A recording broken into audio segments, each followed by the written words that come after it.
On earth as it is in heaven. We pray that 52 times a year, sometimes more.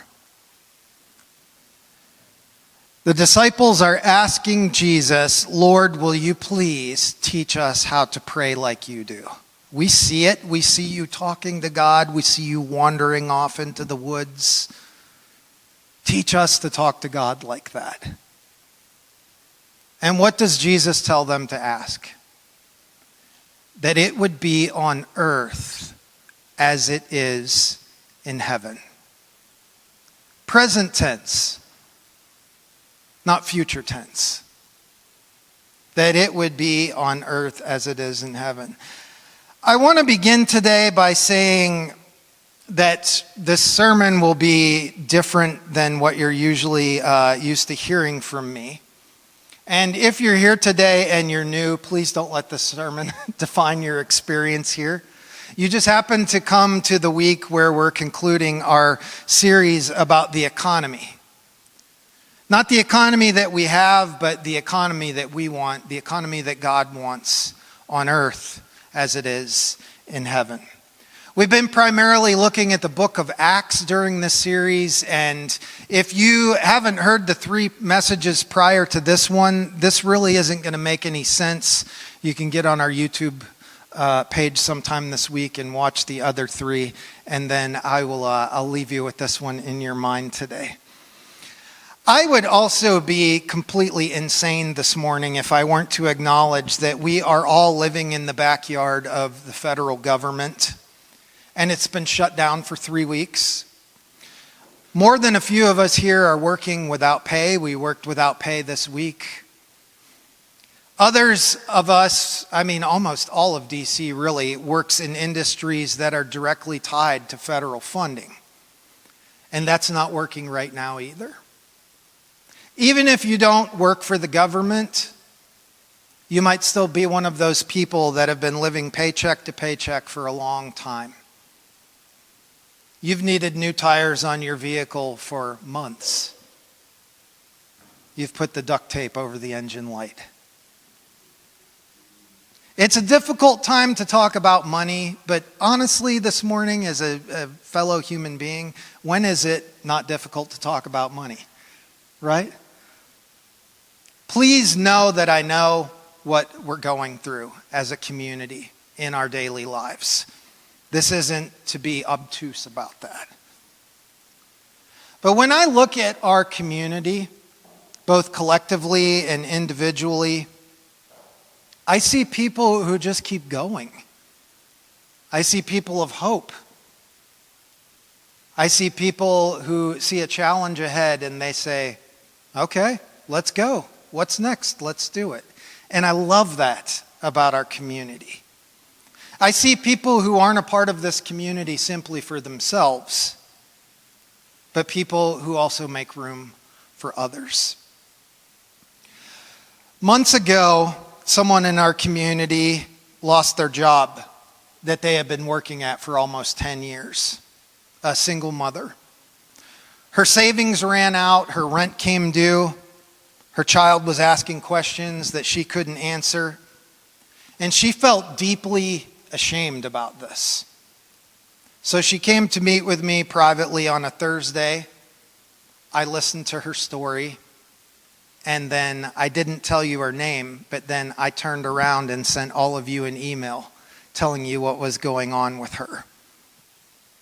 And you responded instantly. If you were a part of that, you rescued this woman. And it all happened through the church. And in doing so, it preserved her dignity in the process. She didn't have to stand up in front of all of us and say, I've fallen on hard times, I'm being responsible, but the system crushed me. Can you guys please do what you say on Sunday? And we did.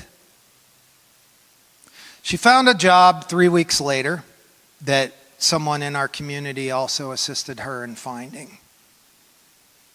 And she's still here every week And this past week, we needed to help somebody else. And you know who was the first to respond? She was. There's a guy that washes windows around Bethesda. You might see him. He lives on the streets. He has ever since I've moved here.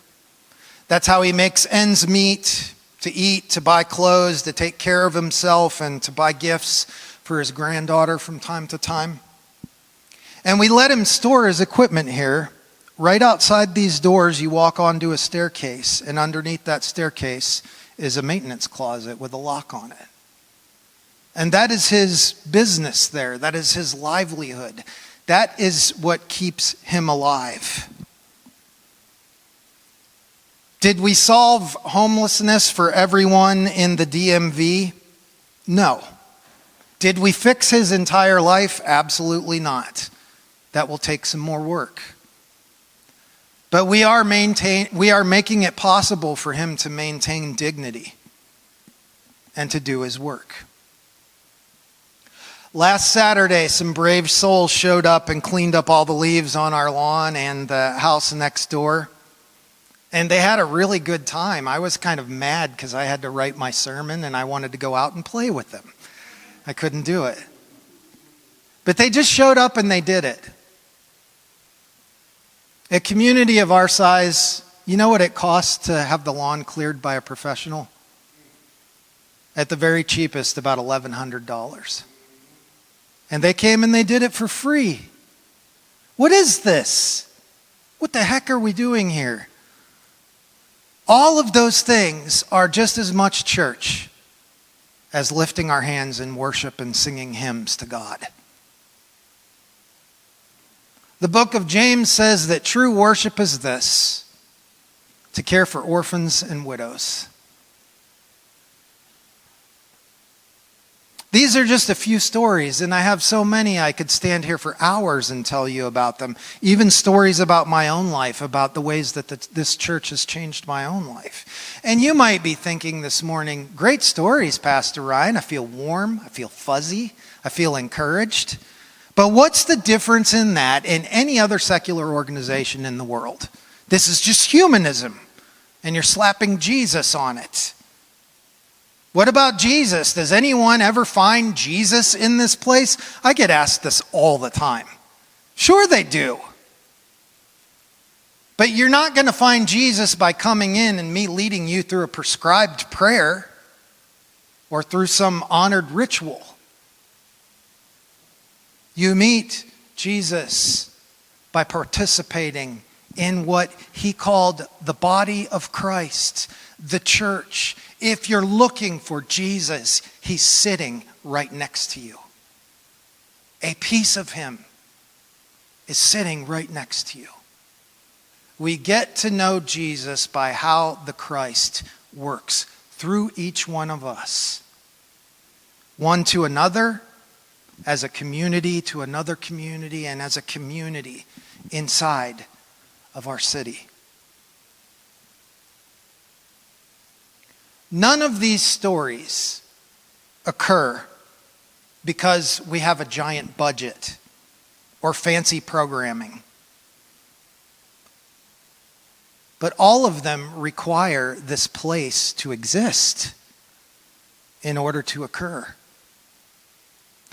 Let me show you what that actually costs. And if you have a bulletin in your hand, wave it at me.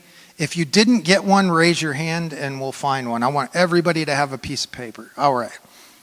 Take that bulletin and turn it over. And in the green section at the bottom, you'll see some numbers. These are our numbers. Yay! And I know this is going to blow your mind, but it takes about $30,000 a month for Church in Bethesda to be. Staff, utilities, programs, Bethesda Cares, the nursery school, toilet paper, all of it. Everything that makes stories like those happen. Desiree, who is getting back from Lebanon this morning, who puts this together for us each week. She and the servants group have done an amazing job. They have been so diligent and brilliant about bringing $14,000 a month in from groups that rent our buildings. That covers almost half. We are so fortunate to have this place to do that with. What does that mean, though? It means we still have the other half. It just does. And right now we average about $10,000 in donations per month. The problem is that's not half. And every month that we don't close that gap, it gets wider and wider. Since January, you'll see there on the little chart that's grown to about $30,000. And you can see the breakdown there. Some months we hit 19,000, other months we hit 6,000, with swings that wide happening in 30-day blocks. It makes it very difficult for those of us in leadership to be able to plan any kind of a future. And so here is what I'm asking you today, and this is so special to me. I have never in my entire career, almost 30 years, worked in a church that has a per capita giving percentage as high as this one. Almost everyone in here contributes to church in Bethesda, and we are so grateful for that. Here's the problem, though, guys. If our giving were an ocean, it would not be this gentle tide that kind of rises and falls like this. Our giving is more like a hurricane. We drowned, we come up for air. We drown, we come up for air. We're trying to chart a path through the sea, and sometimes we're just like, we can't do anything till the waves calm down. And what I want to ask you this morning, because I know most of us are giving, could you make that a reminder? Could you do that consistently? Because when you're consistent, we can be more consistent. Secondly, if you know someone who needs what we offer in this community, invite them. The truth of the matter is, it's just simple math. If the people we have in the room right now, most of us are giving, and we're getting about half of the half that we need. If there were twice as many people in this room, my assumption is that it would be meeting our needs financially. And the reason that I say that is because these are hard times to be in the world. So many of us don't have expendable income. People like me, I have been spending my savings since we had the pandemic shut down. I know a lot of us are in that place. And so if you don't have money to give, maybe the thing that you can give is just inviting people into this. Bringing them along. If this community, think about it. If this community is really good for you, why wouldn't you want the other people you love to experience it? Is it because it's your thing? Does Jesus only extend to your thing and then he stops? It doesn't extend beyond you? Like, I'm seriously asking. This is a good place. There's good stuff here. There's good people here. And then thirdly, if you don't have any money, but you do have time, and I know you have a skill. We all have a skill. We need your hands. We need your ideas. We need your participation. Not just your presence, but your hands, your feet, your gifts, your calling. We want to know if you're giving to other causes so that we can support those causes too. You might remember when we recently supported House of Ruth. That's a organization that Sochi got us in touch with. We love doing stuff like that. Tell us. And most importantly, this. If you're the one who needs help right now, especially you federal employees, if you are barely hanging on, please tell us. Don't wait until it's too late. We're not going to hand you a big wad of cash. That's not what we do around here. But we will get a group of people together and we will strategize and plan and we will pool our resources and we will help you survive this season. Why does this matter? 5,000 churches close every year. 3,000 are planted. I'll be honest, lots of those churches that close are ones that I wanted to close. But there are churches like us all over the place in the same condition.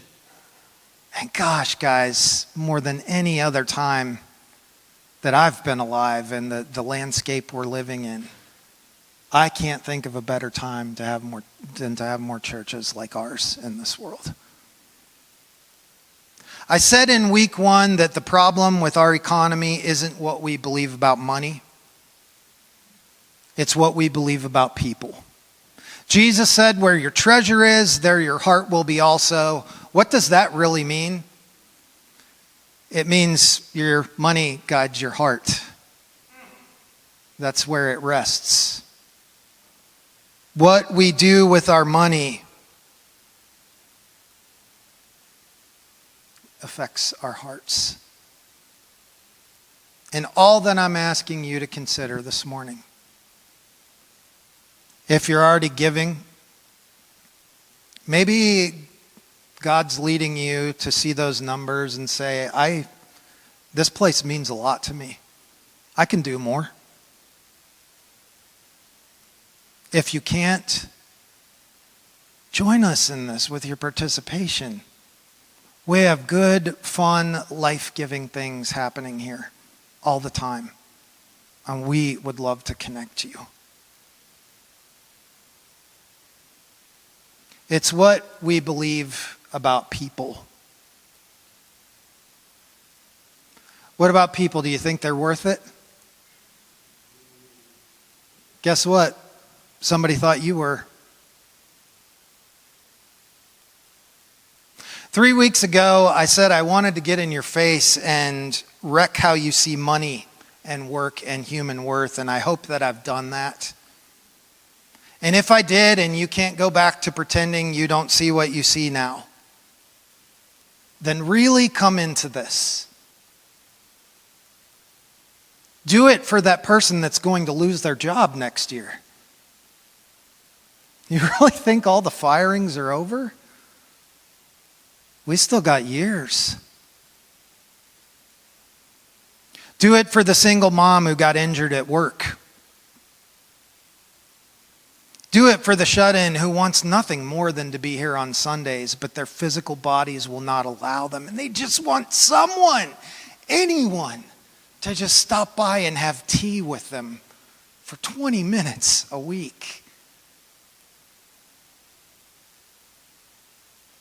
For whoever needs us next. Because the reality is, I know this is hard, that person could be you. That person could be me. We do this together. We care for one another together.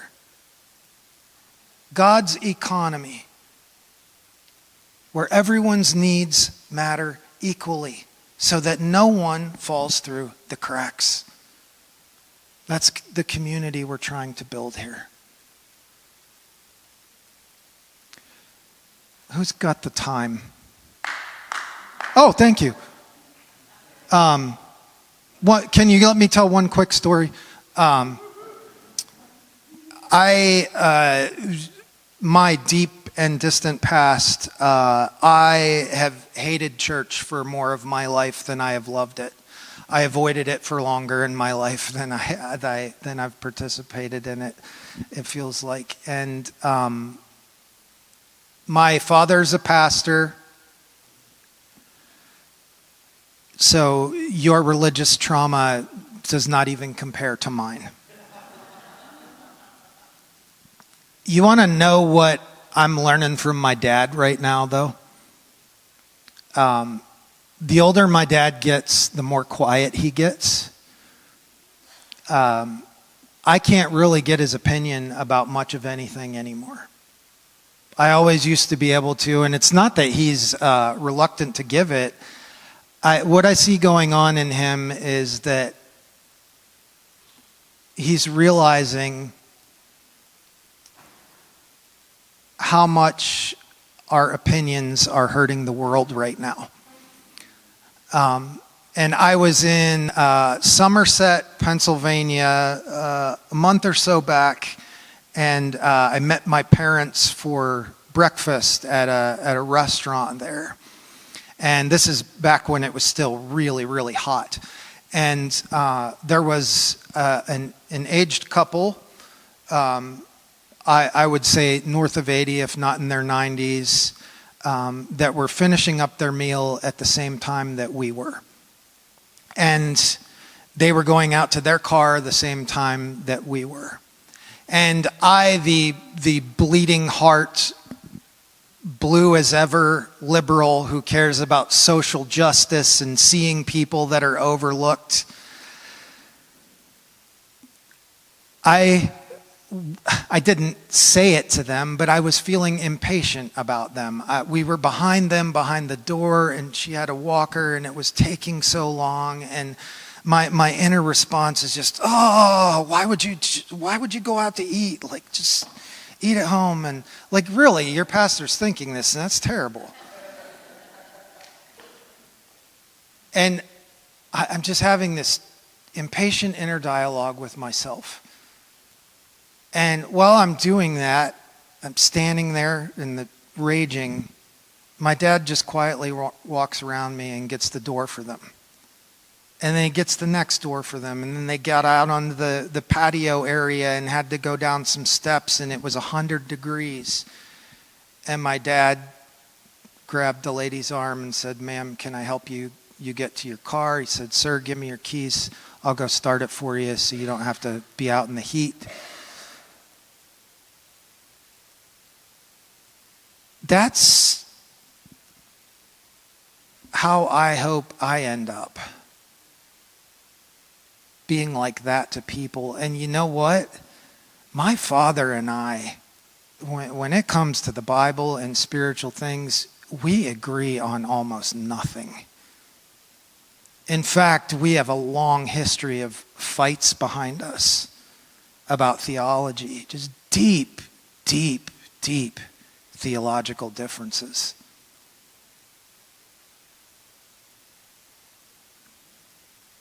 But he behaved like Jesus, and I didn't.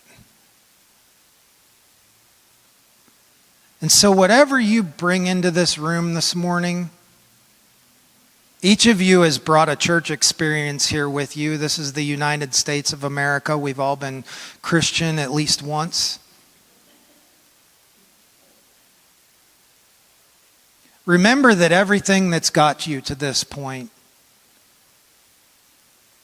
was done, was said, was modeled for you by someone that's struggling as much as you are.